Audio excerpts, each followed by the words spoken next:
12월 서울 송파구의 어느 새벽이었어요. 시계는 새벽 5시를 가리키고 있었습니다.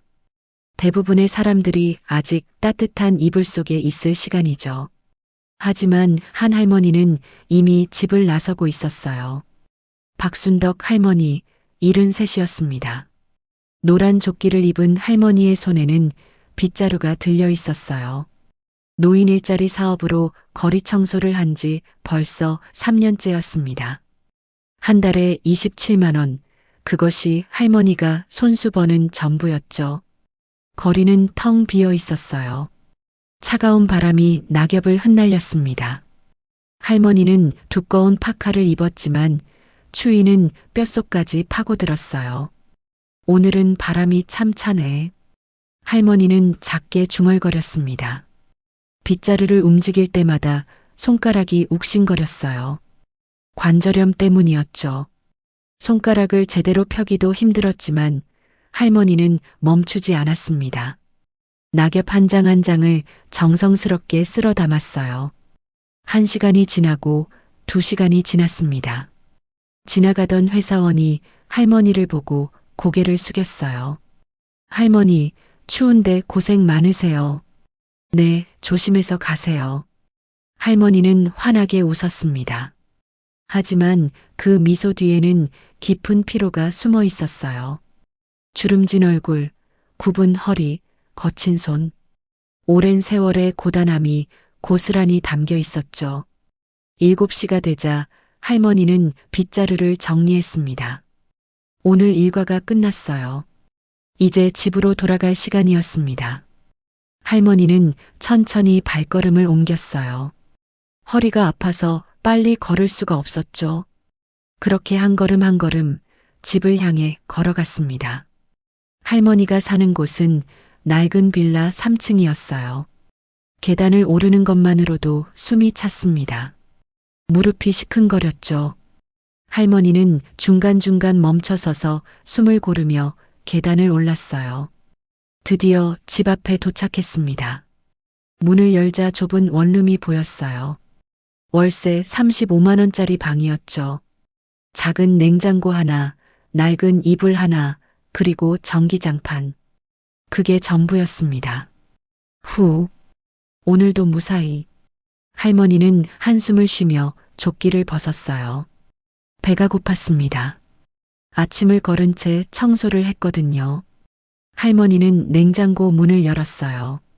김치 반찬통 하나가 보였습니다. 계란 2개도 있었죠. 그리고 며칠 전 마트 할인 코너에서 산 식빵 한 봉지. 유통기한 딱지에는 어제 날짜가 적혀 있었어요. 이거면 이틀은 먹겠네. 할머니는 식빵 한 조각을 꺼냈습니다. 김치와 함께 먹었어요. 그게 할머니의 아침이었죠. 방은 쌀쌀했습니다. 난방을 거의 켜지 않았거든요. 전기장판만 살짝 틀고 두꺼운 옷을 여러 겹 입는 것이 할머니의 겨울나기였어요. 기초연금 30만 원, 노인 일자리 수당 27만 원, 모두 합쳐서 57만 원이었습니다. 월세 35만 원을 내고 나면 22만 원이 남았죠. 할머니는 하루에 7천 원으로 살아가고 있었어요. 식사를 마친 할머니는 이불을 개켰습니다. 작은 방을 정리하고 빨래를 했어요. 오후가 되자 피곤이 몰려왔습니다. 할머니는 이불 위에 누웠어요. 천장을 바라보며 눈을 감았죠. 잠시 쉬어야 했습니다. 그날 오후 할머니는 복지관에 들렀어요. 감기 기운이 있어서 약을 타러 온 길이었습니다. 복지관 안은 따뜻했어요. 노인분들이 몇몇 앉아서 이야기를 나누고 있었죠. 할머니, 또 오셨어요? 밝은 목소리가 들렸습니다. 복지사 수진이었어요. 28살의 젊은 사회복지사였죠. 응, 감기가 좀 걸린 것 같아서. 할머니, 약은 제가 챙겨드릴게요. 잠깐만 앉아 계세요. 수진은 서류를 꺼내보기 시작했어요. 그러다 표정이 굳어졌습니다. 할머니, 이번 달 건강검진 결과 보니까요. 응? 영양실조 판정이 나왔어요. 제대로 드시는 거 맞으세요? 수진의 목소리에는 걱정이 묻어났습니다. 할머니는 당황했어요. 손을 내저었죠. 아, 그거. 난 괜찮아. 원래 조금씩 먹어. 그래도요, 할머니. 아드님이 가끔 찾아오신다고 하셨잖아요. 용돈도 드린다고. 수지는 고개를 가웃했습니다. 뭔가 이상했거든요. 기초연금을 받는 어르신들도 최소한 끼니는 제대로 챙기는데 박순덕 할머니는 유독 궁핍해 보였어요. 우리 아들 형편이 어려워서 그래도 10만 원씩 주는 게 어디야. 할머니의 얼굴이 환해졌습니다. 아들 이야기만 나오면 그랬어요. 우리 아들 효자야. 바쁜데도 한 달에 한 번은 꼭 찾아와. 할머니는 자랑스럽게 말했어요. 수지는 더 이상 묻지 않았습니다. 하지만 마음 한편이 무거웠죠. 약을 챙겨준 수지는 할머니를 배웅했어요. 할머니의 뒷모습을 보며 수지는 작게 한숨을 쉬었습니다. 그날 저녁이었어요. 할머니는 저녁 준비를 하고 있었습니다. 라면 하나를 끓이고 있었죠. 그때 초인종이 울렸어요. 딩동. 누구세요? 어머니, 저예요. 할머니의 얼굴이 화색이 돌았습니다. 아들이었어요. 민수야. 할머니는 급히 문을 열었어요. 문 밖에는 깔끔한 정장 차림의 중년 남자가 서 있었습니다. 박민수, 45이었죠. 어머니, 잘 계셨어요? 그럼. 들어와, 얼른 들어와. 할머니는 아들을 안으로 맞아들였어요. 민수는 방 안을 둘러봤습니다. 좁고 초라한 방이었죠. 하지만 표정에는 별다른 감정이 없었어요. 라면이라도 끓일까? 아니면 차라도. 아니에요, 어머니. 저 바빠서요. 일이 좀 있어서. 민수는 시계를 봤습니다. 오래 있을 생각이 없어 보였어요. 민수는 지갑을 꺼냈습니다. 10,000원짜리 10장을 세어 할머니 손에 쥐어줬어요. 자, 이번 달 용돈이요. 아니야, 민수야. 어머니, 죄송해요.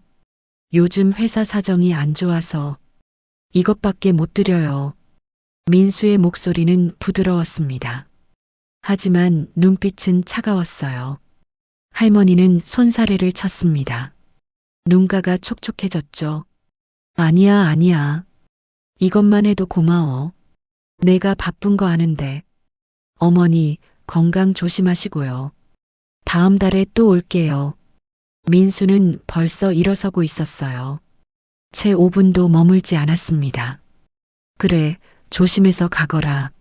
며느리한테도 안부 전해주고. 네, 그럼. 문이 닫혔습니다. 할머니는 한참을 문 앞에 서 있었어요. 계단을 내려가는 아들의 발소리를 들었죠. 발소리가 완전히 사라지고 나서야 할머니는 방으로 돌아왔습니다. 손에 쥔 돈을 내려다봤어요. 그래도 찾아와 주니까. 할머니는 작게 중얼거렸습니다. 눈물 한 방울이 볼을 타고 흘러내렸어요. 다음 날 아침이었어요. 할머니는 평소처럼 청소를 마치고 집에 돌아왔습니다. 우편함을 확인했죠. 며칠 동안 확인하지 못했던 우편물이 가득 쌓여 있었어요. 전기요금 고지서, 수도요금 고지서. 할머니는 하나씩 뜯어봤습니다. 그런데 낯선 봉투가 눈에 띄었어요. 이건 뭐지? 할머니는 봉투를 뜯었습니다. 안에서 서류 한 장이 나왔어요. 재산세 납부 고지서. 할머니는 눈을 가늘게 뜨고 글자를 읽었습니다. 납세자 박순덕. 주소 서울시 강남구 대치동 번지. 세액 1,247만 원. 할머니의 손이 떨렸어요. 재산세? 대치동?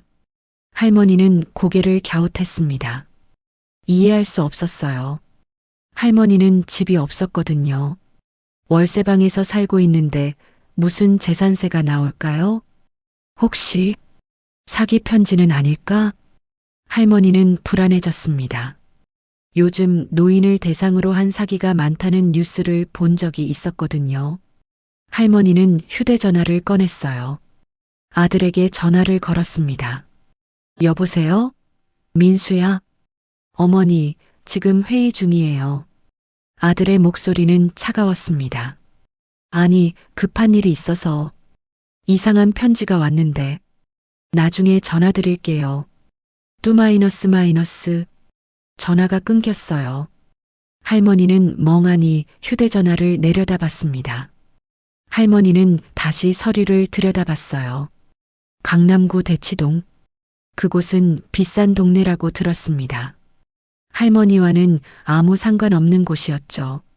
하지만 이름은 분명 박순덕, 할머니 이름이었어요. 이게 대체... 할머니는 혼란스러웠습니다. 가슴이 두근거렸어요. 뭔가 잘못된 것 같았죠. 할머니는 서류를 테이블 위에 올려놓았습니다. 다시 한번 찬찬히 읽어봤어요. 하지만 이해할 수 없었습니다. 그날 밤 할머니는 잠을 이루지 못했어요. 다음 날 오후였어요. 할머니는 복도에서 이웃을 만났습니다. 김영자 할머니, 70살이었죠. 같은 빌라 같은 층에 사는 30년 지기였어요. 순떡아, 어디가? 영자 할머니는 밝게 인사했습니다. 아, 영자야. 잘 됐다. 나 좀 이상한 편지를 받았는데 내가 좀 봐줄래? 무슨 편지? 할머니는 재산세 고지서를 꺼내 보여줬어요. 영자 할머니는 예전에 부동산 중개소에서 일한 적이 있었거든요. 서류를 잘 알았죠. 영자 할머니는 서류를 받아들었습니다. 눈을 가늘게 뜨고 읽기 시작했어요. 몇 초가 지났습니다. 영자 할머니의 표정이 굳어졌어요. 눈이 점점 커졌습니다. 헉! 영자 할머니가 작게 소리를 냈어요. 왜 그래? 순덕 할머니가 물었습니다. 영자 할머니는 떨리는 손으로 서류를 다시 들여다봤어요. 그리고 순덕 할머니를 똑바로 쳐다봤습니다. 순덕아, 너 혹시 강남에 땅 있어? 무슨 소리야? 나는 여기 월세방에 사는데 무슨 땅이 있어? 이거 진짜야. 영자 할머니의 목소리가 떨렸어요. 재산세 고지서는 함부로 나오는 게 아니야. 세금이 1,000만 원 넘게 나왔다는 건. 영자 할머니는 잠시 말을 멈췄습니다. 심호흡을 하고 다시 말했어요. 순덕아, 너 최소한 몇십억짜리 땅을 가지고 있다는 거야. 뭐라고? 순덕 할머니는 믿을 수 없었어요. 몇십억? 할머니의 손이 떨리기 시작했습니다. 다리에 힘이 풀렸어요. 영자 할머니가 할머니를 부축했습니다.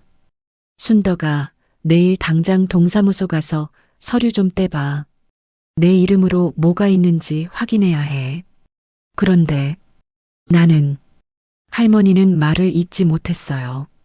머릿속이 하얘졌습니다.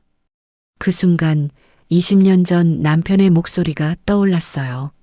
순덕아, 내가 모은 재산 민수한테 잘 부탁한다고. 남편이 세상을 떠나기 전 마지막으로 한 말이었습니다. 그때 할머니는 남편이 얼마를 가지고 있었는지 몰랐어요. 그저 아들이 알아서 하겠거니 생각했죠. 하지만 지금 이거 뭔가 이상해. 영자 할머니가 진지하게 말했습니다. 순덕 할머니는 고개를 끄덕였어요. 가슴 한편에서 불길한 예감이 올라왔습니다. 그날 밤 할머니는 잠을 이룰 수 없었어요. 다음 날 아침 할머니는 일찍 잠에서 깼어요. 잠을 제대로 못 잤습니다. 밤새 재산세 고지서 생각뿐이었거든요. 할머니는 씻지도 않고 옷을 주워 입었어요. 영자 할머니가 말했던 것처럼 동사무소에 가기로 했습니다. 등본을 떼어봐야 알 수 있어. 영자의 목소리가 귓가에 맴돌았어요. 할머니는 가방에서 신분증을 꺼냈습니다. 손이 떨렸죠. 가슴이 두근거렸어요. 무엇이 나올지 몰랐지만 알아야만 했습니다. 8시 30분 할머니는 집을 나섰어요. 동사무소까지는 버스로 20분 거리였습니다. 할머니는 버스 정류장에서 버스를 기다렸어요. 차가운 바람이 불었지만 할머니는 느끼지 못했습니다. 머릿속은 온통 의문투성이었거든요. 버스가 도착했어요. 할머니는 천천히 버스에 올랐습니다. 창밖을 내다보았지만 아무것도 보이지 않았어요. 생각에 잠겨 있었죠. 내게 정말 강남에 땅이 있는 걸까? 아들이 그걸 알고 있었을까? 왜 아무 말도 안 했을까? 의문은 꼬리에 꼬리를 물었습니다. 동사무소에 도착했어요. 9시였습니다. 아직 사람이 많지 않았어요. 할머니는 민원실로 들어갔습니다. 무엇을 도와드릴까요? 젊은 공무원이 웃으며 물었어요. 저 등본을 떼고 싶은데요. 할머니의 목소리는 떨렸습니다. 주민등록 등본이요? 아니면 토지대장이요? 토지대장이요. 제 이름으로 된 게 있는지 보고 싶어서요. 공무원은 할머니의 신분증을 받았어요. 컴퓨터를 두드리기 시작했습니다. 딱딱딱 키보드 소리가 요란했어요. 할머니는 가슴이 터질 것 같았습니다. 몇 분이 지났어요. 공무원의 표정이 변했습니다. 눈이 커졌어요. 할머니, 이거 왜요? 뭐가 있나요? 할머니가 급하게 물었습니다. 공무원은 화면을 돌려 할머니에게 보여줬어요. 할머니, 강남구 대치동에 토지가 있으시네요. 300평이요. 할머니는 숨이 멎는 것 같았어요. 300평? 네, 그리고 송파구의 아파트도 2채 있으시고요. 공무원은 다시 화면을 두드렸습니다. 잠깐만요. 예금 계좌도 보이는데. 이건 정확하지 않을 수 있지만. 할머니는 의자를 꽉 붙잡았어요. 다리에 힘이 없었습니다. 대략 시가로 계산하면 공무원은 계산기를 두드렸어요. 강남 대치동 땅이 평당 1억 정도 하니까 300평이면 300억 정도 되고요. 송파 아파트는 각각 15억 정도니까 30억, 그리고 예금이 3억. 공무원은 잠시 말을 멈췄습니다. 할머니, 총 330억 정도 되시는 것 같은데요? 할머니는 그 자리에서 그대로 굳어버렸어요. 330억. 그 숫자가 무엇을 의미하는지 알 수 없었습니다. 할머니는 평생 10만 원, 20만 원을 아껴 쓰며 살았거든요. 330억이라는 돈은 상상도 할 수 없는 금액이었어요. 할머니, 괜찮으세요? 공무원이 걱정스럽게 물었습니다. 할머니는 대답하지 못했어요. 입술만 바르르 떨렸습니다. 물 좀 드릴까요? 공무원이 종이컵에 물을 받아왔어요. 할머니는 떨리는 손으로 물을 받아 마셨습니다. 할머니, 혹시 이 재산에 대해서 모르고 계셨어요? 공무원의 목소리는 조심스러웠어요. 할머니는 고개를 끄덕였습니다. 눈에서 눈물이 흘러내렸어요. 제가 몰랐어요. 남편이 돌아가시고 아들이 다 알아서 한다고. 아드님이요? 할머니는 고개를 끄덕였어요. 공무원은 잠시 생각했습니다. 뭔가 이상했거든요. 300억이 넘는 재산을 가진 사람이 동사무소에 혼자 와서 등본을 뗀다는 게 말이죠.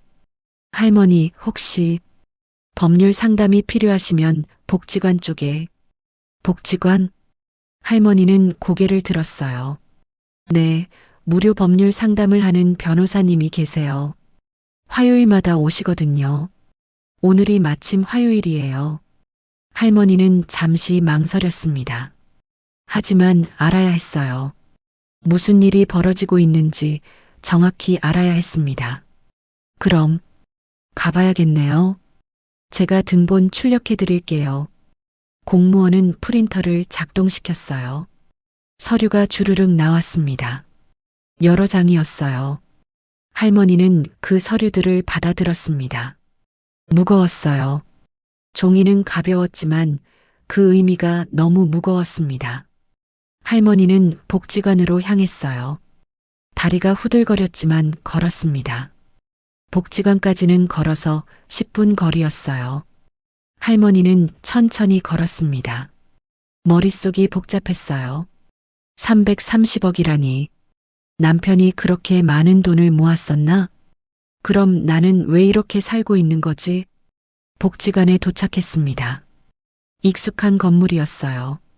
할머니는 복지관 문을 열고 들어갔습니다. 할머니, 수진이 반갑게 인사했어요. 오늘은 무슨 일로 오셨어요? 할머니는 수진을 보자 눈물이 났어요. 그동안 꾹꾹 눌러왔던 감정이 터져 나왔습니다. 수진 씨, 나. 할머니는 말을 잇지 못했어요. 수진은 깜짝 놀라 할머니를 부축했습니다. 할머니, 무슨 일이세요? 어디 아프세요? 아니야. 아픈 게 아니라. 할머니는 가방에서 서류를 꺼냈어요. 떨리는 손으로 수진에게 건넸습니다. 수진은 서류를 받아 읽기 시작했어요. 그리고 표정이 굳어졌습니다. 할머니, 이게, 나도 오늘 알았어. 동사무소에서. 수진은 서류를 다시 읽었어요. 믿을 수 없다는 표정이었습니다. 할머니, 이거 진짜예요? 할머니는 고개를 끄덕였어요. 수진은 숨을 깊게 들이마셨습니다. 할머니의 상황이 이해가 되기 시작했어요. 왜 할머니가 그렇게 가난하게 살고 있었는지 말이죠. 할머니, 지금 변호사님이 상담실에 계세요. 제가 모시고 갈게요. 수진은 할머니의 손을 잡았어요. 따뜻했습니다. 할머니는 그 따뜻함에 조금 안심이 됐어요. 상담실 문을 열었어요. 안에는 60대 중반쯤 되어 보이는 남자가 앉아 있었습니다. 단정한 양복 차림이었어요. 얼굴에는 온화한 미소가 있었습니다. 안녕하세요. 저는 최 변호사입니다. 변호사는 일어나서 할머니에게 인사했어요. 앉으세요. 무엇을 도와드릴까요? 할머니는 의자에 앉았습니다. 수진이 옆에서 지켜봤어요. 이상한 일이 생겨서. 할머니는 떨리는 목소리로 이야기를 시작했어요. 재산세 고지서를 받은 것부터 오늘 동사무소에서 알게 된 것까지 모두 말했습니다. 최 변호사는 조용히 들었어요. 표정이 점점 굳어졌습니다. 등본 좀 볼 수 있을까요? 할머니는 서류를 건넸어요. 변호사는 서류를 꼼꼼히 읽었습니다. 한 장 한 장 넘기며 살펴봤어요. 시간이 꽤 지났습니다. 그리고 변호사는 할머니를 똑바로 쳐다봤어요. 할머니, 질문 하나 드려도 될까요? 네. 아드님이 이 재산에 대해 할머니께 말씀드린 적이 있나요? 할머니는 고개를 저었어요. 없어요. 남편이 돌아가시고 나서 아들이 다 알아서 한다고 했어요. 나는 서류 같은 거 잘 모르니까. 그럼 할머니는 지금까지 이 재산이 있는 줄 전혀 모르셨군요. 네. 오늘 처음 알았어요. 변호사는 깊게 한숨을 쉬었습니다. 할머니, 죄송하지만 여쭤봐야 할 것 같아요. 현재 할머니는 어떻게 생활하고 계세요? 저는 기초연금이랑 노인 일자리로 거리 청소해서. 할머니는 자신의 생활을 설명했어요. 월세 35만 원짜리 원룸, 하루 7천 원으로 버티는 생활, 난방도 제대로 못 틀고 사는 것까지. 변호사의 표정이 더욱 심각해졌습니다. 아드님이 한 달에 한 번 찾아오신다고 하셨죠? 네, 용돈도 10만 원씩 주고. 할머니, 변호사는 잠시 말을 멈췄어요. 어떻게 말해야 할지 고민하는 것 같았습니다. 할머니, 이건 정상적인 상황이 아닙니다. 네. 할머니는 300억이 넘는 재산을 가지고 계세요. 그런데 월세방에서 기초연금으로 살고 계시죠. 이건 변호사는 다시 한숨을 쉬었어요. 혹시 할머니, 아드님이 할머니 명의로 된 통장이나 카드를 가지고 계신가요? 할머니는 생각해 봤어요. 통장은 남편이 돌아가시고 아들한테 맡겼어요. 관리하기 어려워서. 인감도요? 그것도 아들이. 변호사는 서류를 다시 봤어요. 그리고 할머니를 바라봤습니다. 눈빛이 안타까웠어요. 할머니, 제가 보기에는. 변호사는 조심스럽게 말했습니다. 아드님이 할머니의 재산을 관리한다는 명목으로 실제로는 할머니가 접근하지 못하게 하고 있는 것 같습니다. 할머니는 그 말을 이해하지 못했어요. 무슨 뜻이에요? 쉽게 말씀드리면 아드님이 할머니의 재산을 독점하고 계신 거예요. 할머니의 얼굴이 하얘졌습니다. 그럴 리가. 우리 아들이 그럴 리가 없어요.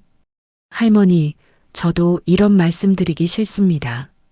하지만 상황을 봤을 때 변호사는 서류를 가리켰어요. 300억이 넘는 재산의 주인이 월세방에서 기초연금으로 살고 계세요. 아드님은 한 달에 10만 원만 드리고 가시고요. 이건 명백히 이상한 겁니다. 할머니는 고개를 저었어요. 믿고 싶지 않았습니다. 아니에요. 우리 아들은 효자예요. 바쁜데도 찾아오고. 할머니. 변호사의 목소리는 부드러웠지만 단호했어요. 한 가지만 여쭤볼게요. 할머니, 돌아가신 남편분께서 유언을 남기셨나요? 할머니는 눈을 감았어요. 20년 전이 떠올랐습니다. 병원 침대에 누워있던 남편. 약해진 목소리.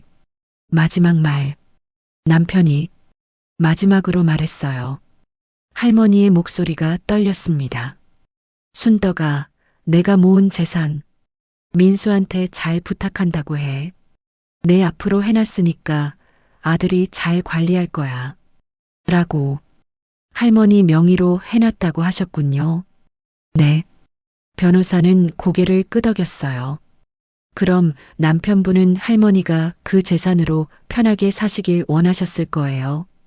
아드님이 관리는 하더라도 할머니께서 쓰실 수 있게 말이죠. 하지만 지금은 어떤가요? 할머니는 그 재산이 있는 줄도 모르셨어요. 접근조차 못하셨죠. 할머니는 눈물을 흘렸어요. 변호사는 조용히 기다렸습니다. 할머니가 진실을 받아들일 시간이 필요했거든요. 한참이 지나고 할머니가 입을 열었어요. 그럼 어떻게 해야 하죠? 변호사는 할머니의 손을 잡았습니다. 먼저 정확한 상황을 파악해야 합니다. 아드님께 직접 물어보셔야 해요. 민수한테요? 네. 할머니의 재산이니까요. 할머니께서 물어보실 권리가 있습니다. 할머니는 두려웠어요. 하지만 알아야 했습니다. 그리고 변호사는 명함을 꺼냈어요. 혹시 아드님께 물어보시고 이상한 점이 있으면 저한테 연락 주세요. 제가 도와드리겠습니다. 할머니는 명함을 받았어요. 손이 떨렸습니다. 그날 할머니는 평생 믿어왔던 것이 흔들리기 시작했어요. 할머니는 집으로 돌아왔어요. 손에는 최 변호사의 명함이 들려 있었습니다. 할머니는 명함을 테이블 위에 올려놓았어요. 한참을 그것만 바라봤습니다. 아들에게 물어봐야 했어요. 하지만 두려웠습니다. 만약 정말로. 할머니는 고개를 저었어요. 생각하고 싶지 않았습니다.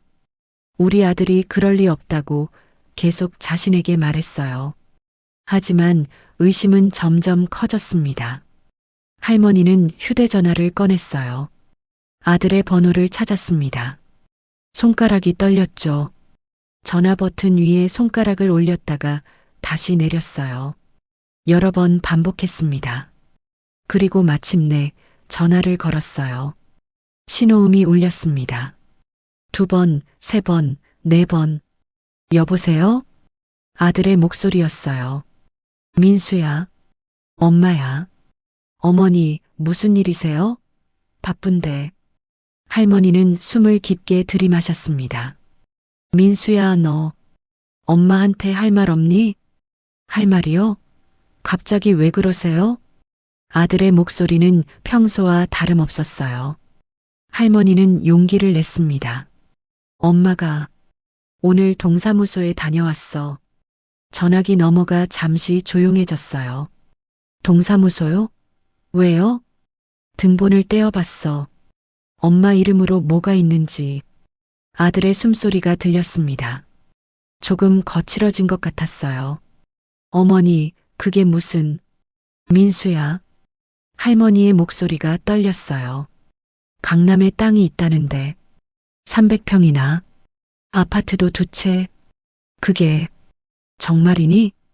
긴 침묵이 흘렀습니다. 어머니, 그건 왜 엄마한테 말 안 했어? 왜 엄마는 월세방에서 기초연금 받으면서 살아야 해? 할머니의 목소리가 높아졌어요. 20년 만에 아들에게 이렇게 말하는 것이었습니다. 어머니가 뭘 아시고. 아들의 목소리가 차가워졌어요. 내가 관리 안 했으면 그 재산 다 날아갔어요. 세금만 해도 얼마인데. 그래도 어머니는 복잡한 거 모르시잖아요. 내가 알아서 하고 있으니까 걱정 마세요. 그리고 전화가 끊겼습니다. 뚜 마이너스 마이너스. 할머니는 멍하니 휴대전화를 내려다봤어요. 아들의 목소리가 낯설었습니다. 차갑고 딱딱했어요. 그날 밤 할머니는 결심했습니다. 직접 확인해야겠다고. 다음 날 아침이었어요. 할머니는 일찍 일어났습니다. 평소 입던 낡은 옷 대신 제일 괜찮은 옷을 꺼내 입었어요. 20년 전 남편 장례식 때 입었던 검정 옷이었습니다. 거울을 봤어요. 주름진 얼굴, 허연 머리. 하지만 눈빛만은 또렷했습니다. 할머니는 영자에게 전화를 걸었어요. 영자야, 나 좀 도와줄래? 무슨 일인데? 민수네 집에 가보려고. 영자는 잠시 침묵했습니다. 혼자? 응. 직접 봐야 할 것 같아. 순덕아. 괜찮겠어? 괜찮을지 안 괜찮을지 모르겠어. 그래도 가봐야 해. 영자는 한숨을 쉬었어요. 알았어. 조심해. 무슨 일 있으면 바로 전화해. 할머니는 가방을 챙겼습니다. 그리고 집을 나섰어요. 아들이 사는 곳은 강남이었습니다. 할머니는 한 번도 가본 적이 없었어요. 아들이 항상 어머니 오시기 불편하니까 제가 갈게요라고 했거든요. 지하철을 탔습니다.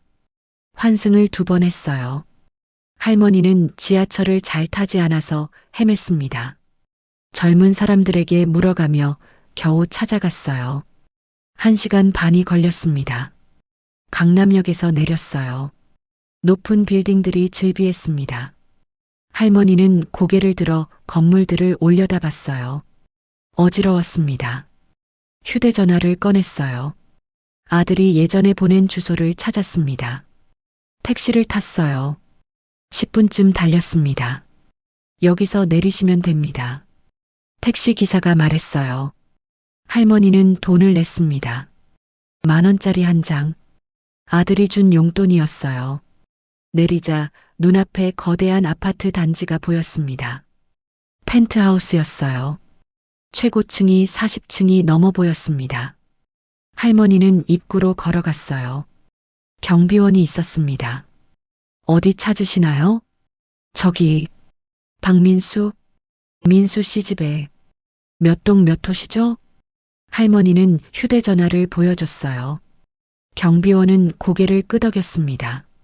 아, 3동 최고층이시네요. 펜트하우스. 할머니는 놀랐어요.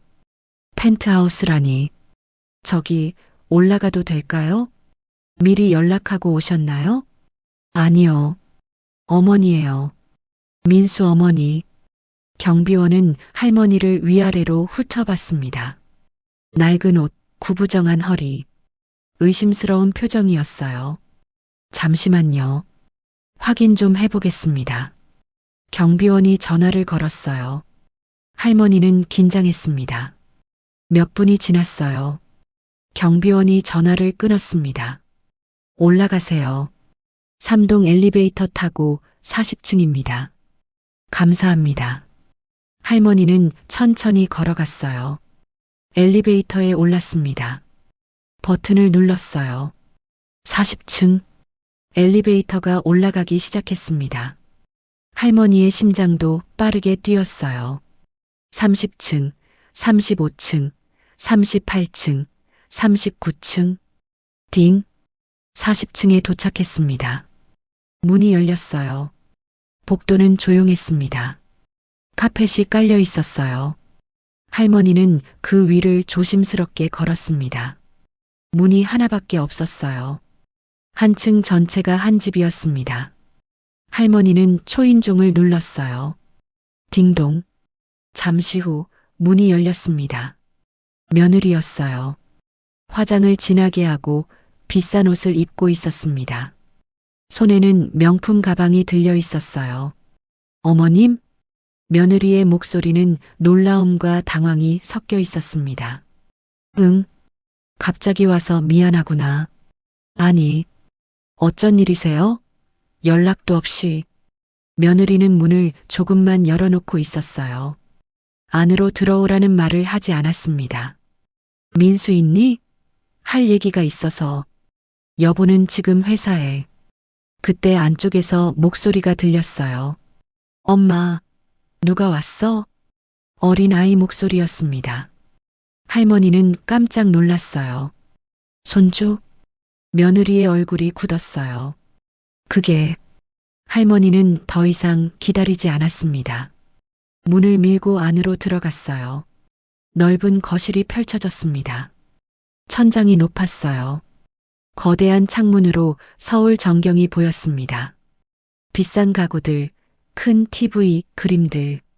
그리고 소파에는 10살쯤 된 여자아이가 앉아 있었어요. 할머니는 숨이 멎는 것 같았어요. 손주가 있었구나. 며느리는 아무 말도 하지 못했습니다. 할머니는 천천히 거실을 둘러봤어요. 주방으로 갔습니다. 최신 가전제품들이 즐비했어요. 냉장고를 열어봤습니다. 가득 차 있었어요. 비싼 과일, 고기, 온갖 반찬들. 할머니의 냉장고와는 너무나 달랐습니다. 방을 하나씩 열어봤어요. 아이방, 안방, 서재. 모든 것이 화려하고 비쌌어요. 안방 옷장을 열었습니다. 명품 옷들이 가득했어요. 명품 가방이 선반에 수십 개 놓여 있었습니다. 할머니는 다리에 힘이 풀렸어요. 소파에 주저앉았습니다. 어머님, 며느리가 조심스럽게 다가왔어요. 10년. 할머니의 목소리가 떨렸습니다. 10년 동안 손주가 있는 줄도 몰랐어. 민수는 나한테 아이 없다고 했어. 며느리는 고개를 숙였어요. 여보가 어머님께 말씀드리지 말라고. 왜? 할머니가 물었습니다. 왜 나를 숨긴 거야? 왜 손주를 보여주지 않은 거야? 며느리는 대답하지 못했어요. 그때 현관문이 열렸습니다. 여보, 나왔어. 아들이었어요. 민수는 거실로 들어오다가 멈춰 섰습니다. 할머니를 봤거든요. 어머니, 왜 여기? 할머니는 천천히 일어났어요. 민수야. 어머니, 여긴 어떻게? 나 궁금했어. 우리 아들이 어떻게 사는지. 할머니는 거실을 둘러봤어요. 잘 살고 있더구나. 펜트하우스에 비싼 가구에 손주도 있고. 민수의 얼굴이 굳었습니다. 어머니, 그런데 왜 엄마는 월세방에서 하루 7,000원으로 살아야 해? 할머니의 목소리가 커졌어요. 왜 엄마는 거리 청소를 하면서 손가락이 아파도 참아야 해? 어머니, 그건. 왜 엄마는 손주가 있는 줄도 모르고 살아야 해? 할머니는 눈물을 흘렸습니다. 민수는 입술을 깨물었어요. 그리고 한숨을 쉬었습니다. 어머니가 뭘 아시고. 그의 목소리는 차가웠어요. 내가 관리 안 했으면 그 재산 다 날아갔어요. 세금만 몇 억인데 어머니가 뭘 하실 수 있어요? 그래도 내 거잖아. 내 이름으로 된 거잖아. 명의만 어머니 거죠. 실제로는 내가 다 관리하고 있어요. 민수는 소파에 앉았어요.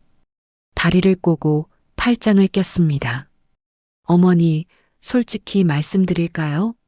어머니는 이제 나이도 많으시고 치매도 올 수 있어요. 뭐라고? 그럼 그 재산은 누가 관리해요? 나 아니면 누가 해요? 할머니는 믿을 수 없었어요. 이게 자신이 키운 아들이라는 게. 민수야, 엄마가 너를 어떻게 키웠는데? 저도 어머니 생각해서 이러는 거예요. 민수는 일어섰어요. 어머니는 편하게 사세요. 제가 알아서 할 테니까. 복잡한 건 생각하지 마시고. 내가 정말. 할머니는 말을 잇지 못했어요. 민수는 현관 쪽으로 걸어갔습니다. 문을 열었어요. 어머니, 이제 돌아가세요. 오늘은 피곤해서요. 할머니는 그 자리에 선 채로 아들을 바라봤어요. 20년 동안 믿어왔던 아들, 효자라고 생각했던 아들, 그 아들이 지금 자신을 내쫓고 있었습니다. 할머니는 천천히 걸어 나왔어요. 문 앞에서 멈춰 섰습니다. 아들을 돌아봤어요. 민수야. 네. 넌 이제 내 아들이 아니야. 민수의 표정이 변했어요. 어머니, 그게 무슨. 나한테 다시는 전화하지 마. 찾아오지도 마. 할머니의 목소리는 떨렸지만 단호했어요. 어머니. 할머니는 돌아서서 걸어 나갔습니다. 엘리베이터를 탔어요. 문이 닫히는 순간 복도에 서 있는 아들의 모습이 보였습니다. 당황한 얼굴이었어요. 하지만 할머니는 더 이상 돌아보지 않았습니다. 집으로 돌아오는 길은 멀고 험했어요. 할머니는 지하철에서 울었습니다. 사람들이 쳐다봤지만 신경 쓰지 않았어요. 눈물이 멈추지 않았습니다. 집에 도착했어요. 영자가 기다리고 있었습니다. 순떡아. 영자는 할머니를 꽉 안아줬어요. 다 봤어. 다 알았어. 할머니는 영자의 품에서 한참을 울었습니다. 모든 것이 무너졌어요. 20년 동안 쌓아온 믿음이, 희망이, 사랑이 한순간에 무너졌습니다. 하지만 할머니는 알았어요. 이제 싸워야 한다는 것을. 할머니는 눈물을 닦았습니다. 가방에서 명함을 꺼냈어요. 최 변호사의 명함이었습니다. 영자야. 응. 나 이제 포기 안 할 거야. 할머니의 눈빛이 달라졌어요. 슬픔 대신 분노가, 체념 대신 결기가 차올랐습니다. 내 것을 찾을 거야. 끝까지. 다음 날 아침 할머니는 일찍 일어났어요. 거울을 봤습니다. 눈이 퉁퉁 부어 있었어요. 어젯밤 많이 울었거든요. 하지만 눈빛만은 달랐습니다. 흔들리지 않았어요. 할머니는 옷을 갈아입었어요. 그리고 가방을 챙겼습니다. 변호사 명함을 조심스럽게 지갑에 넣었어요. 영자가 문을 두드렸습니다. 순떡아, 준비됐어? 응, 나갈게. 두 할머니는 함께 복지관으로 향했어요. 최 변호사를 만나러 가는 길이었습니다. 버스 안에서 영자가 물었어요. 순떡아, 정말 괜찮아? 괜찮아. 이제 물러설 수 없어. 할머니의 목소리는 떨리지 않았습니다. 복지관에 도착했어요. 수진이 반갑게 맞아줬습니다. 할머니, 오셨어요. 변호사님이 기다리고 계세요. 상담실 문을 열었어요. 최 변호사가 일어나 인사했습니다. 어서 오세요, 할머니. 할머니는 의자에 앉았어요. 영자도 옆에 앉았습니다. 변호사님, 할머니는 어제 있었던 일을 모두 말했어요. 펜트하우스에 간 것, 손주를 본 것, 명품 가방을 본 것, 아들과의 대화까지. 변호사는 조용히 들었습니다. 가끔 고개를 끄덕이며 메모를 했어요. 이야기가 끝나자 변호사는 안경을 벗었어요. 눈을 감고 한숨을 쉬었습니다. 할머니, 이건 명백한 재산 횡령입니다. 횡령이요? 네. 아드님이 할머니의 재산을 관리한다는 명목으로 실제로는 할머니가 접근하지 못하게 막았어요. 그리고 자신만 사용하고 계시죠. 변호사는 서류를 꺼냈어요. 할머니, 소송을 해야 합니다. 소송? 할머니는 그 단어가 무겁게 느껴졌어요. 네. 재산명의 회복 소송이에요. 할머니 명의로 된 재산을 할머니가 관리할 수 있도록 하는 겁니다. 그럼 민수는? 아드님은 재산 횡령 미수 혐의로 처벌받을 수 있습니다. 할머니는 입술을 깨물었어요. 아들이 처벌받는다는 게 마음이 아팠습니다. 하지만 이제 돌이킬 수 없었어요. 얼마나 걸릴까요? 빠르면 6개월, 길면 1년 정도 걸립니다. 그동안 나는 할머니는 지금처럼 생활하시면 됩니다. 다만 증거를 모아야 해요. 변호사는 펜을 들었어요. 먼저 할머니께서 그 재산에 대해 전혀 모르셨다는 걸 증명해야 합니다. 그건 진짜예요. 나는 정말 몰랐어요. 알아요. 그래서 증인이 필요합니다. 변호사는 수진을 봤어요. 수진 씨, 할머니가 평소에 어떻게 생활하셨는지 증언해 주실 수 있나요? 물론이죠. 수진이 고개를 끄덕였어요. 그리고 영자 할머니도요. 나도 할 수 있어. 영자가 말했습니다. 좋습니다. 그리고 아드님이 할머니께 거짓말했다는 증거도 필요해요. 거짓말이요? 네. 손주가 있는데 없다고 하셨죠? 그것도 증거입니다. 변호사는 서류에 무언가를 적었어요. 할머니, 혹시 아드님과 주고받은 문자나 통화 기록 있으세요? 할머니는 휴대전화를 꺼냈어요. 오래된 폴더폰이었습니다. 이거 잘 모르겠는데. 수진이 휴대전화를 받았어요. 제가 찾아볼게요. 수진은 메시지함을 열었습니다. 몇 개 안 되는 문자들이 있었어요.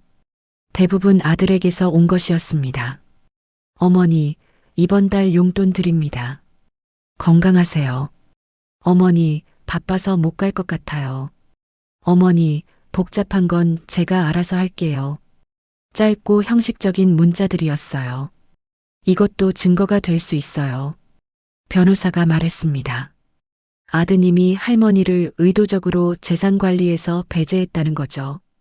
마이너스. 그날부터 본격적인 준비가 시작됐어요. 변호사는 법원에 소장을 제출했습니다. 할머니의 재산을 되찾기 위한 첫걸음이었어요. 며칠 후 아들에게 소장이 전달됐습니다. 그날 저녁 할머니의 휴대전화가 울렸어요. 아들이었어요. 할머니는 전화를 받지 않았습니다. 1번, 2번, 3번. 계속 전화가 왔어요. 영자가 옆에서 지켜봤습니다. 받지 않을 거야? 응. 이제 변호사님을 통해서만 얘기할 거야. 할머니는 단호했어요. 전화는 결국 끊겼습니다. 대신 문자가 왔어요. 어머니, 왜 이러세요? 소송이 뭡니까? 전화 좀 받으세요. 할머니는 문자를 보고 휴대전화를 내려놓았어요. 다음 날 또 전화가 왔습니다. 이번에는 며느리였어요. 할머니는 이것도 받지 않았어요. 그리고 그 다음 날 집 앞에 누군가 찾아왔습니다. 초인종이 울렸어요. 누구세요? 어머니, 저예요. 민수, 아들이었습니다. 할머니는 문을 열지 않았어요. 어머니, 문 좀 여세요. 얘기 좀 합시다. 아들의 목소리는 급했어요. 당황한 것 같았습니다. 할 얘기 없어. 돌아가. 어머니, 이게 무슨 짓이에요? 소송을 하다니. 그건 내가 먼저 나를 속였잖아. 속인 게 아니라 관리한 거예요. 내가 쓸 돈을 왜 내가 관리해? 할머니는 문 뒤에 기대서 말했어요. 어머니, 제발 소송 취하해 주세요. 우리 가족끼리 이럴 필요 없잖아요. 가족?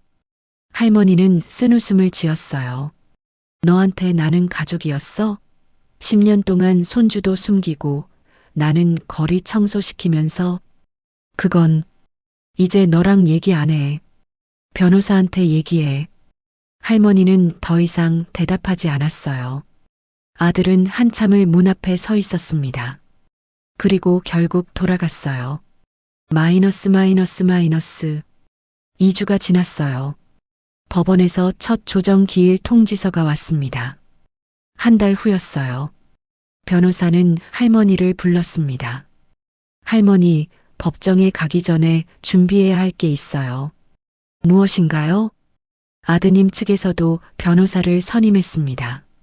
할머니는 놀라지 않았어요. 예상했던 일이었습니다. 그쪽에서는 할머니가 치매가 있다고 주장할 가능성이 높아요. 치매? 네. 할머니께서 판단 능력이 없으니 아드님이 대신 재산을 관리할 수밖에 없었다고 말할 겁니다. 할머니는 화가 났어요. 나는 치매 없어. 멀쩡해. 저도 알아요. 그래서 병원에 가서 검사를 받아야 합니다. 다음 날 할머니는 병원에 갔어요. 정신과였습니다. 의사는 할머니에게 여러 질문을 했어요. 오늘이 며칠인지 아세요? 2024년 12월 20일이요. 대통령이 누구죠? 할머니는 정확히 답했어요. 100에서 7씩 빼보세요. 93, 86, 79, 72. 할머니는 모든 질문에 또박또박 답했습니다. 검사 결과가 나왔어요. 할머니, 치매는 전혀 없으세요. 인지 능력도 또렷하시고요. 의사는 진단서를 써줬습니다. 변호사는 그 진단서를 받아 만족스럽게 고개를 끄덕였어요. 좋습니다. 이제 중요한 증거가 하나 더 생겼어요. 마이너스. 조정 기일이 다가왔어요. 그 사이 할머니는 평소처럼 생활했습니다. 거리 청소도 계속했어요. 변하지 않았습니다. 어느 날 청소를 하던 할머니에게 누군가 다가왔어요. 할머니, 돌아보니 수진이었습니다. 수진 씨, 무슨 일이에요? 할머니, 잠깐 시간 있으세요? 둘은 근처 카페에 들어갔어요. 할머니는 처음 들어가 보는 카페였습니다. 커피 한잔 하시면서 얘기해요. 수진이 커피를 주문했어요. 할머니 앞에 따뜻한 커피가 놓였습니다. 할머니, 제가 요즘 다른 어르신들께 여쭤봤어요. 무엇을? 할머니가 평소에 어떻게 사셨는지요. 다들 증언해 주시겠대요. 할머니는 놀랐어요. 정말? 네. 다들 할머니가 얼마나 어렵게 사셨는지 알고 계세요. 저녁도 거르시고 난방도 안 틀고. 수지는 할머니의 손을 잡았어요. 할머니, 할머니는 혼자가 아니에요. 우리가 다 도와드릴게요. 할머니의 눈에 눈물이 맺혔어요. 고마움의 눈물이었습니다. 고마워요, 수진 씨. 제가 더 감사하죠. 할머니 덕분에 제가 많이 배워요. 둘은 한참을 이야기했습니다. 수지는 할머니를 격려했어요. 할머니는 힘을 얻었습니다. 마이너스. 드디어 조정 기일이 왔어요. 할머니는 아침 일찍 일어나 준비했습니다. 제일 깨끗한 옷을 입었어요. 영자가 함께 가졌습니다. 순떡아, 떨리지? 떨려. 하지만 이겨야 해. 법원에 도착했어요. 큰 건물이었습니다. 할머니는 처음 와보는 곳이었어요. 최 변호사가 입구에서 기다리고 있었습니다. 할머니, 오셨군요. 네, 변호사님. 긴장하지 마세요. 제가 옆에 있으니까요. 함께 조정실로 들어갔어요. 방 안에는 이미 사람들이 앉아 있었습니다. 아들이었어요. 그리고 옆에는 정장 입은 변호사가 앉아 있었습니다. 할머니와 아들의 눈이 마주쳤어요. 아들은 고개를 돌렸습니다. 할머니도 아들을 보지 않았어요. 조정위원이 들어왔습니다. 안녕하세요. 오늘은 양측의 이야기를 듣고 합의점을 찾아보려고 합니다. 조정위원은 서류를 펼쳤어요. 먼저 원고 측 말씀 들어볼까요? 최 변호사가 일어났습니다. 원고 박순덕 할머니는 본인 명의의 재산이 있다는 사실을 전혀 모르고 계셨습니다. 피고 박민수 씨가 의도적으로 숨긴 것이죠. 변호사는 증거들을 제출했어요. 이것은 할머니의 생활 기록입니다. 기초연금으로 생활하시고 거리 청소로 한 달 27만 원을 버셨어요. 영양실조 진단도 받으셨고요. 반면 피고는 강남 펜트하우스에 거주하며 명품으로 가득한 생활을 하고 있습니다. 모두 원고의 재산으로 말이죠. 조정위원은 고개를 끄덕이며 들었어요. 피고 측 말씀 들어볼까요? 아들의 변호사가 일어났습니다. 피고는 어머니를 위해 재산을 성실히 관리해 왔습니다. 세금도 꼬박꼬박 냈고요. 어머니께서 고령이시고 복잡한 재산 관리를 하시기 어려워서 대신 해드린 겁니다. 그리고 아들의 변호사는 할머니를 봤어요. 원고께서는 고령이시라 판단 능력이. 잠깐만요. 최 변호사가 끼어들었어요. 할머니는 치매 진단서를 제출했습니다. 아무 문제 없으세요. 변호사는 서류를 제출했어요. 그리고 피고가 할머니를 의도적으로 배제했다는 증거도 있습니다. 변호사는 손주 사진을 꺼냈어요. 이 아이는 피고의 딸입니다. 10살이죠. 하지만 할머니는 한 달 전까지 이 아이의 존재를 몰랐어요. 조정위원의 표정이 변했어요.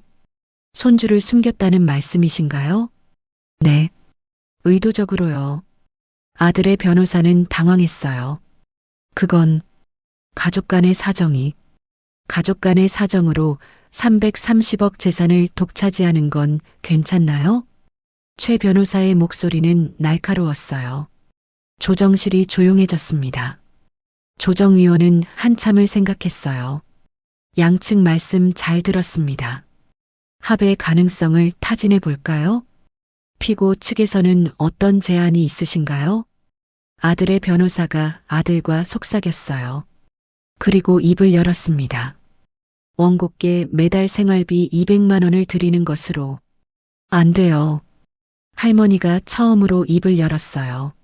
모두가 할머니를 봤습니다. 나는 내 것을 돌려받고 싶어요. 다른 건 필요 없어요. 할머니의 목소리는 떨렸지만 단호했어요. 내 이름으로 된 건 내가 관리할 거예요. 아들이 일어났습니다.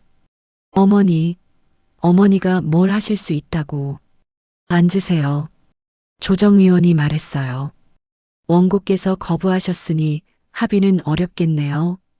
조정위원은 서류를 정리했어요. 그럼 정식 재판으로 넘어가겠습니다.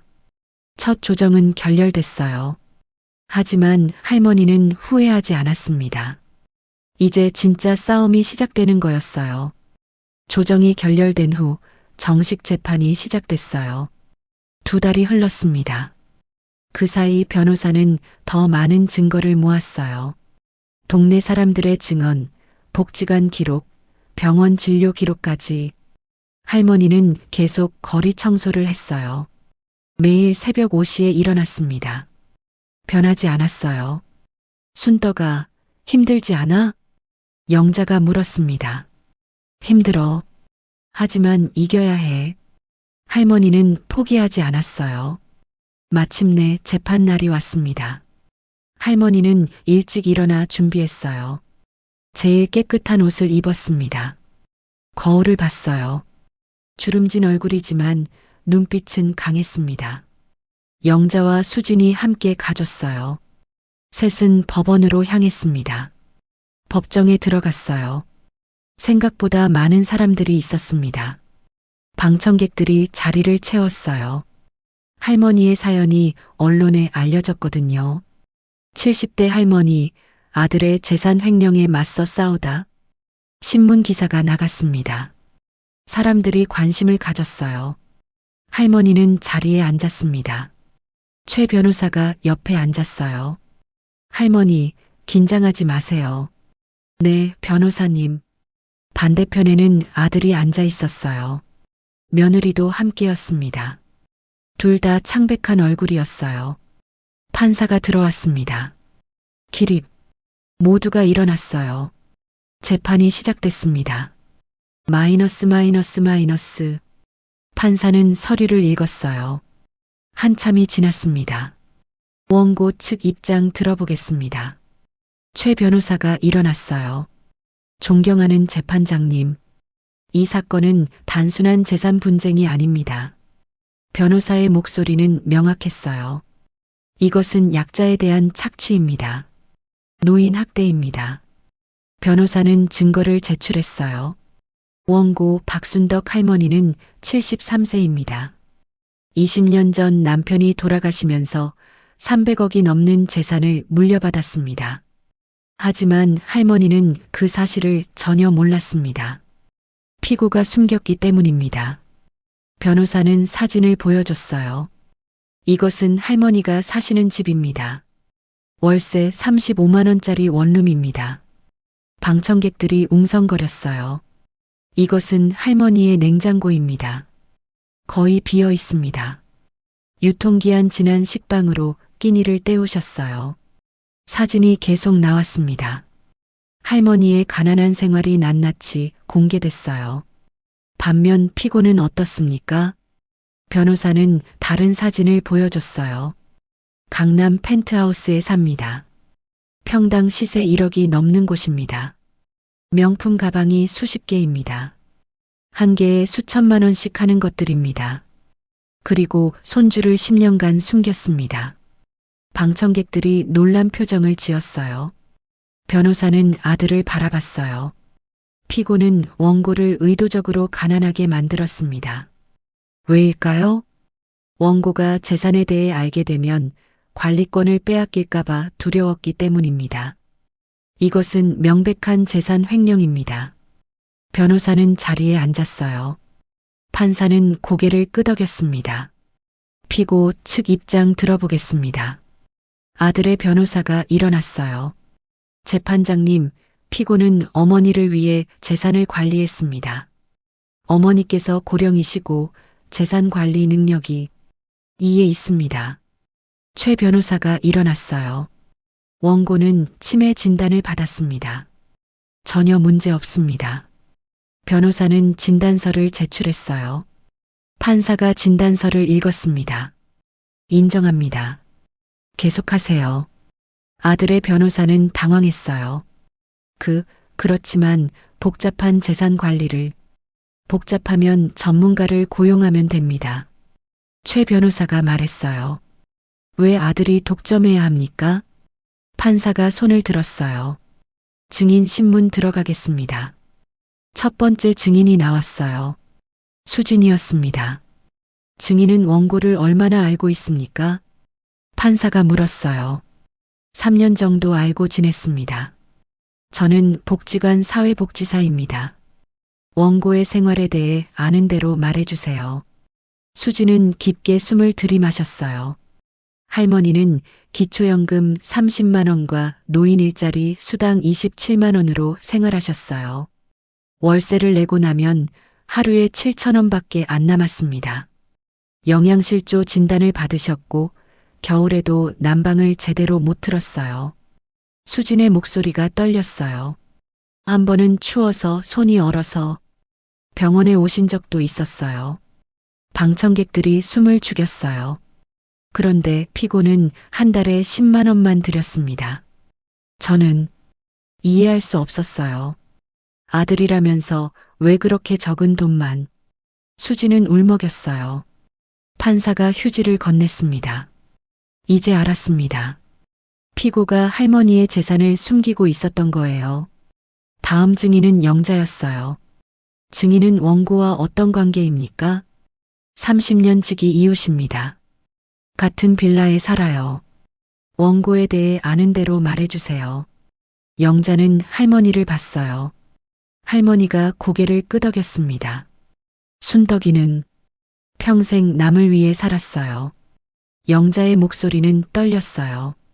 남편 뒷바라지하고 아들 키우고 자기는 늘 뒷전이었어요. 남편이 돌아가시고 나서는 더 힘들어졌어요. 혼자 월세방에서 영자는 눈물을 닦았어요. 그래도 아들만 믿었어요. 우리 아들은 효자라고 바빠도 찾아온다고. 근데 알고 보니 그 아들이. 영자는 말을 잇지 못했어요. 판사는 잠시 기다렸습니다. 증인, 원고가 재산에 대해 알고 있었습니까? 전혀 몰랐어요. 제가 재산세 고지서 보고 알려줬거든요. 원고의 반응은 충격받았어요. 믿을 수 없다고. 우리 아들이 그럴 리 없다고. 영자는 고개를 저었어요. 그만큼 아들을 믿었던 거예요. 마이너스. 증인 신문이 끝났어요. 이제 당사자 신문이었습니다. 피고 박민수 나오세요. 아들이 증인석에 섰어요. 선서를 했습니다. 판사가 물었어요. 피고는 원고의 재산에 대해 알고 있었습니까? 네, 알고 있었습니다. 왜 원고에게 알리지 않았습니까? 아들은 침묵했어요. 대답하세요. 어머니가 나이가 많으셔서 그래서 숨긴 겁니까? 관리를 제가 하는 게 낫다고 생각했습니다. 그러면서 본인은 펜트하우스에서 살았습니까? 아들은 고개를 숙였어요. 그리고 손주도 숨겼습니까? 왜 손주를 숨긴 겁니까? 아들은 대답하지 못했어요. 최 변호사가 일어났어요. 제가 질문하겠습니다. 판사가 허락했어요. 피고, 원고께 매달 얼마를 드렸습니까? 10만 원입니다. 10만 원. 300억 재산의 주인에게 10만 원. 변호사는 비웃었어요. 그 돈으로 뭘 하라는 겁니까? 피고는 원고의 통장을 가지고 있었습니까? 네. 인감도요? 네. 그럼 원고는 본인 재산에 전혀 접근할 수 없었네요? 대답하세요. 그렇습니다. 방청석이 술렁였어요. 이것이 관리입니까? 아니면 독점입니까? 아들은 대답하지 못했어요. 이상입니다. 변호사는 자리에 앉았습니다. 이제 할머니 차례였어요. 원고 박순덕 나오세요. 할머니는 천천히 일어났어요. 증인석으로 걸어갔습니다. 선서를 했어요. 손이 떨렸습니다. 판사가 물었어요. 원고, 지금 심정이 어떠십니까? 할머니는 아들을 봤어요. 아들은 고개를 숙이고 있었습니다. 슬퍼요. 할머니의 목소리가 떨렸어요. 내가 키운 아들이 나를 이렇게 대할 줄은. 할머니는 눈물을 닦았어요. 나는 평생 아들만 믿고 살았어요. 남편 없이도 버틸 수 있었던 건 아들 때문이었어요. 그런데 할머니는 말을 잇지 못했어요. 판사는 기다렸습니다. 원고, 원하시는 게 뭡니까? 내 것을 돌려받고 싶어요. 할머니의 목소리는 단호했어요. 내 이름으로 된 건 내가 관리하고 싶어요. 그리고 할머니는 아들을 봤어요. 미안하지만 이제 아들로 생각하고 싶지 않아요. 방청석이 숨을 죽였어요. 아들이 고개를 들었습니다. 눈에 눈물이 고여 있었어요. 어머니, 너는 나를 배신했어. 10년 동안 손주도 숨기고 나는 월세방에서 굶게 했잖아. 할머니의 목소리가 커졌어요. 그런 내가 무슨 아들이야? 아들은 울기 시작했어요. 하지만 할머니는 돌아보지 않았습니다. 마이너스. 재판이 끝났어요. 판사는 양측의 주장을 모두 들었습니다. 그리고 말했어요. 판결은 2주 후에 선고하겠습니다. 모두가 일어났어요. 할머니는 법정을 나왔습니다. 복도에는 기자들이 기다리고 있었어요.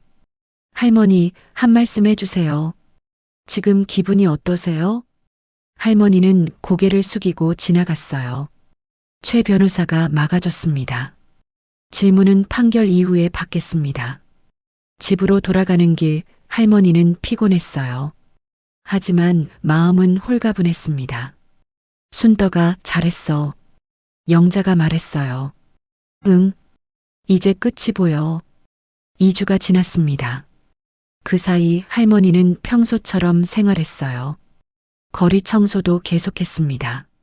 마침내 판결일이 왔어요. 할머니는 다시 법원에 갔습니다. 영자, 수진, 그리고 동네 사람들이 함께 갔어요. 모두가 할머니를 응원했습니다. 법정에 들어갔어요. 자리에 앉았습니다. 아들도 와 있었어요. 혼자였습니다. 며느리는 없었어요. 판사가 들어왔습니다. 기립. 모두가 일어났어요. 판사는 판결문을 읽기 시작했습니다.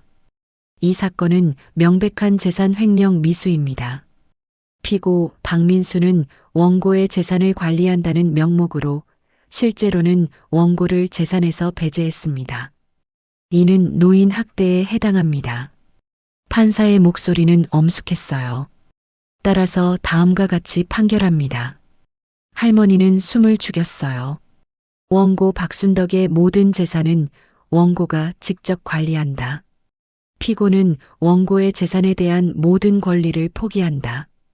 피고는 원고에게 위자료 1억 원을 지급한다. 피고는 재산 횡령 미수로 징역 1년, 집행유예 2년을 선고한다. 판사는 망치를 내려쳤어요. 이상 판결을 마칩니다. 법정이 조용했습니다. 그리고 갑자기 박수가 터져 나왔어요. 방청객들이 일어나서 박수를 쳤습니다. 할머니는 울었어요.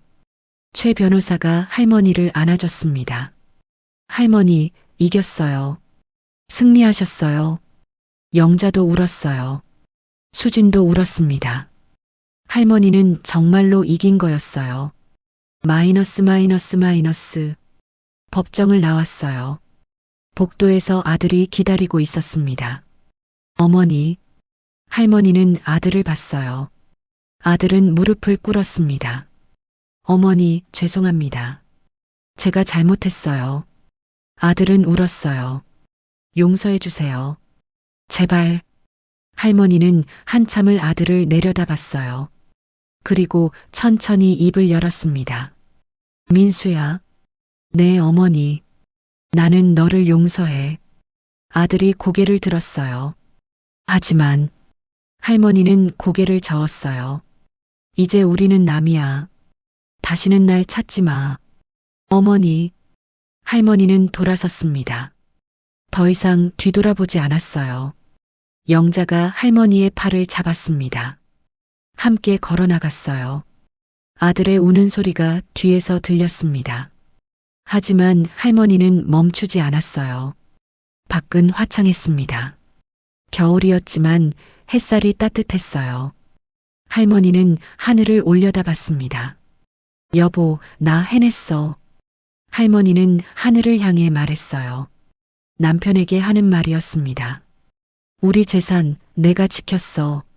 그날 할머니는 처음으로 진짜 자유를 느꼈어요. 판결이 나고 한 달이 지났어요. 할머니의 삶은 천천히 변하기 시작했습니다. 먼저 은행에 갔어요. 최 변호사가 함께 갔습니다. 할머니 명의로 된 통장을 모두 되찾았어요. 아들이 가지고 있던 인감도 돌려받았습니다. 은행 직원이 통장을 건넸어요.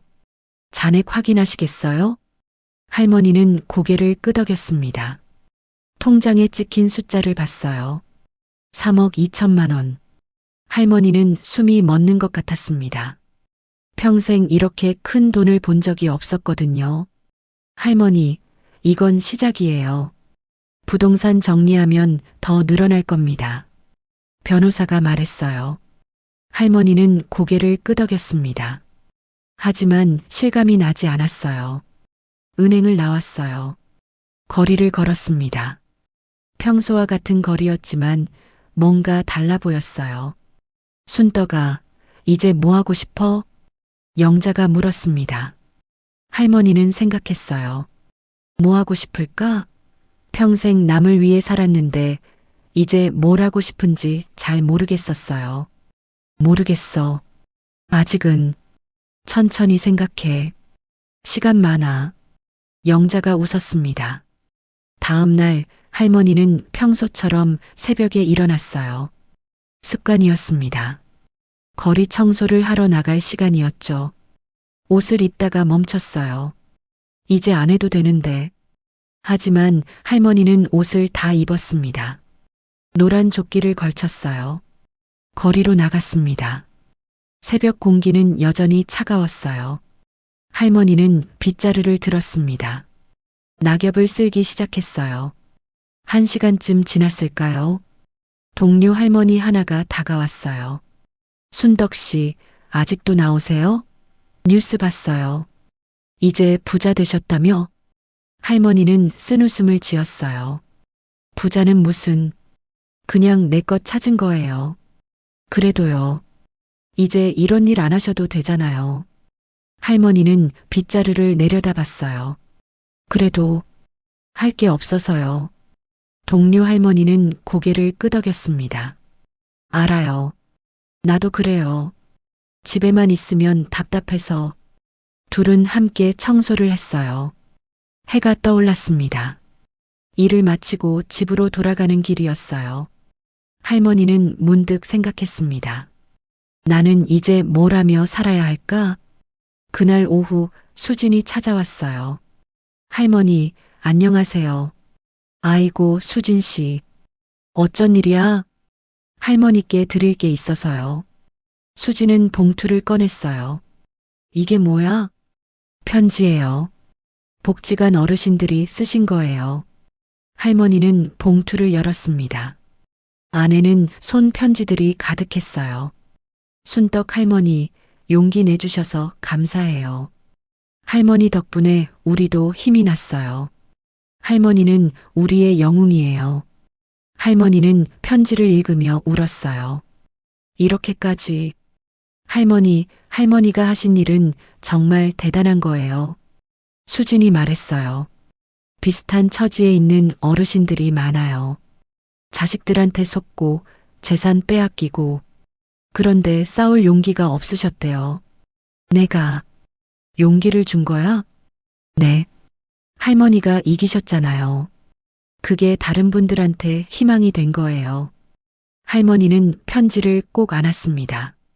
그날 밤 할머니는 잠을 이루지 못했어요. 생각이 많았습니다. 내가 받은 이 돈으로 뭘 할 수 있을까?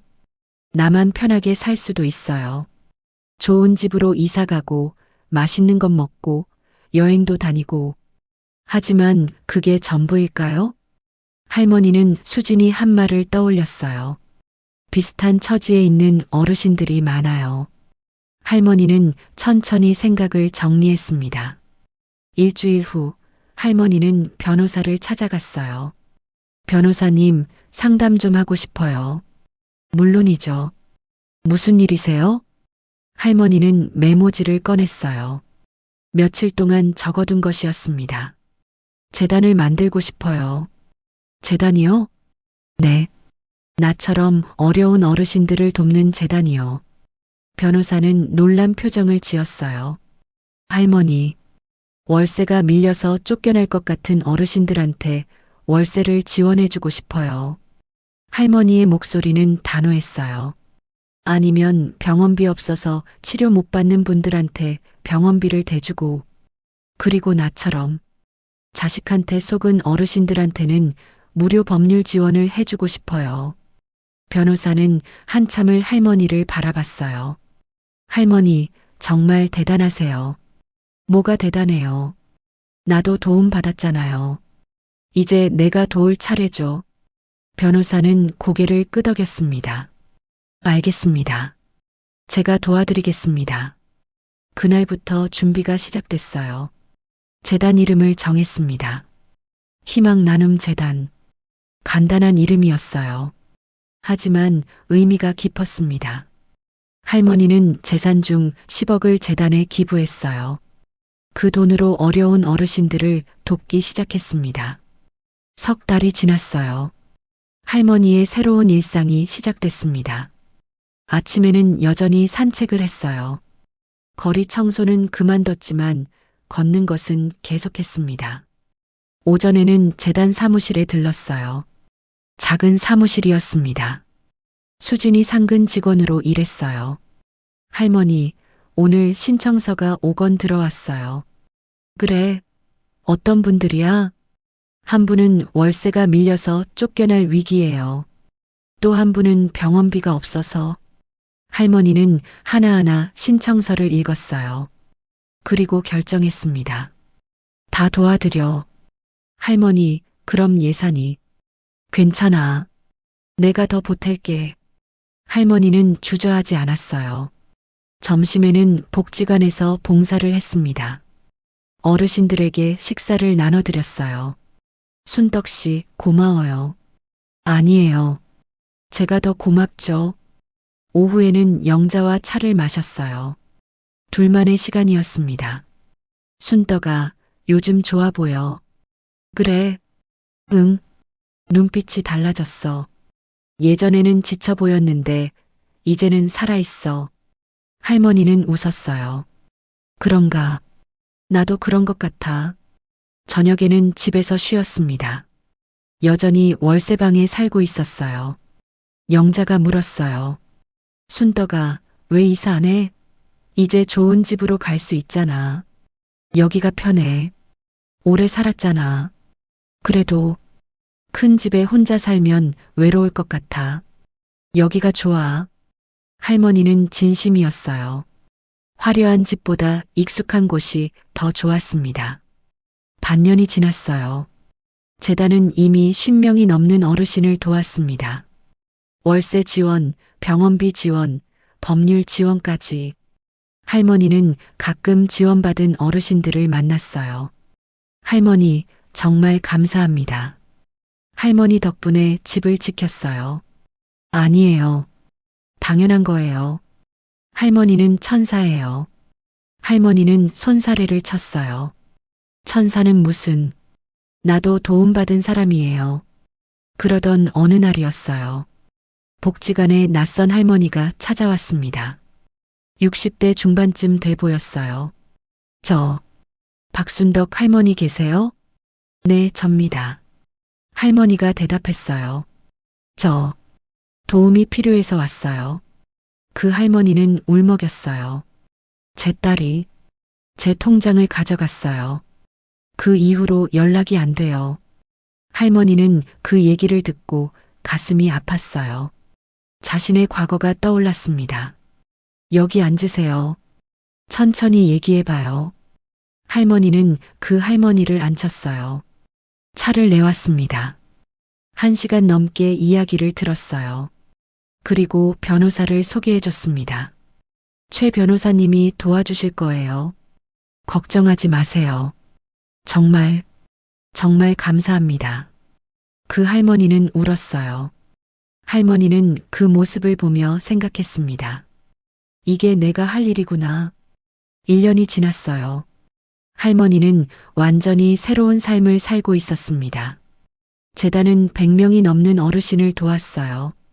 언론에서도 관심을 가졌습니다. 70대 할머니, 아들과의 싸움 이기고 나눔 실천. 기사가 났어요. 할머니는 인터뷰 요청을 받았습니다. 할머니, 왜 이런 일을 하시나요? 기자가 물었어요. 나도 도움을 받았으니까요. 이제 나눌 차례죠. 힘들지 않으세요? 힘들죠. 하지만 보람 있어요. 할머니는 환하게 웃었어요. 나는 평생 남을 위해 살았어요. 남편 위해, 아들 위해. 그런데 그게 잘못된 건 아니었어요. 다만 나를 잊고 산 게 문제였죠. 이제는 나를 위해서도 살고 남을 위해서도 살아요. 그게 진짜 행복인 것 같아요. 기자는 고개를 끄덕였습니다. 그날 저녁 할머니는 혼자 앉아 있었어요. 창밖을 바라봤습니다. 별이 보였어요. 여보, 할머니는 작게 말했어요. 우리 재산 잘 쓰고 있어. 당신도 기뻐할 것 같아. 할머니는 웃었습니다. 그리고 민수, 할머니는 잠시 말을 멈췄어요. 민수도 언젠가는 알겠지. 자기가 뭘 잘못했는지. 할머니는 더 이상 아들을 원망하지 않았어요. 용서했습니다. 하지만 다시 만날 생각은 없었어요. 그것으로 충분했습니다. 그로부터 또 반년이 지났어요. 어느 겨울날이었습니다. 할머니는 복지관에 앉아 있었어요. 영자와 차를 마시고 있었습니다. 순덕아, 행복해? 영자가 물었어요. 할머니는 생각했어요. 행복한가? 돈은 생겼어요. 하지만 여전히 월세방에 살고 있었습니다. 아들은 없어요. 손주도 볼 수 없었습니다. 하지만, 응, 행복해. 할머니는 웃었어요. 왜? 내가 나를 찾았으니까. 할머니는 창밖을 바라봤어요. 평생 남의 그늘에서 살았어. 남편 그늘, 아들 그늘. 이제는 내 삶을 살아. 내가 하고 싶은 일하고, 내가 돕고 싶은 사람 돕고, 그게 행복이야. 영자는 할머니의 손을 잡았어요. 순덕아, 나도 고마워. 내가 용기 내줘서. 뭐가? 너 보면서 나도 배웠어. 나이 들었다고 포기하면 안 된다는 거. 둘은 한참을 그렇게 앉아 있었습니다. 그때 수진이 달려왔어요. 할머니, 할머니, 왜 그래? 방금 전화 왔어요. 할머니가 도우신 김할머니요. 응, 어쩌셨대? 딸이 돈 돌려줬대요. 그리고 사과했대요. 할머니는 눈이 커졌어요. 정말? 네. 김할머니가 울면서 감사하다고. 할머니는 웃었어요. 눈물이 났습니다. 다행이다. 정말 다행이야. 그날 할머니는 깨달았어요. 자신이 한 일이 헛되지 않았다는 것을, 한 사람이라도 도울 수 있다면 그것으로 충분하다는 것을. 그날 밤 할머니는 일기를 썼어요. 평생 일기를 쓴 적이 없었습니다. 하지만 오늘은 쓰고 싶었어요. 2025년 6월 15일. 오늘 김할머니가 딸과 화해했다는 소식을 들었다. 너무 기뻤다. 나는 이제 73세가 아니라 1세다. 새로 태어난 것 같다. 앞으로 얼마나 살지 모르겠지만 남은 시간을 의미 있게 쓰고 싶다. 나를 위해서도 남을 위해서도. 이제 나는 진짜 자유다. 할머니는 일기장을 덮었어요. 창밖에는 별이 빛나고 있었습니다. 할머니는 깊은 잠에 빠져들었어요. 편안한 얼굴이었습니다. 꿈속에서 할머니는 웃고 있었어요. 박순덕 할머니는 현재 희망 나눔 재단을 통해 200명이 넘는 어르신을 돕고 있습니다. 그녀는 여전히 월세 35만 원짜리 원룸에 살며 매일 복지관에서 봉사를 하고 있습니다. 그녀의 이야기는 끝나지 않았습니다. 아니, 이제 시작입니다. 당신도 할 수 있습니다. 나이는 숫자에 불과합니다.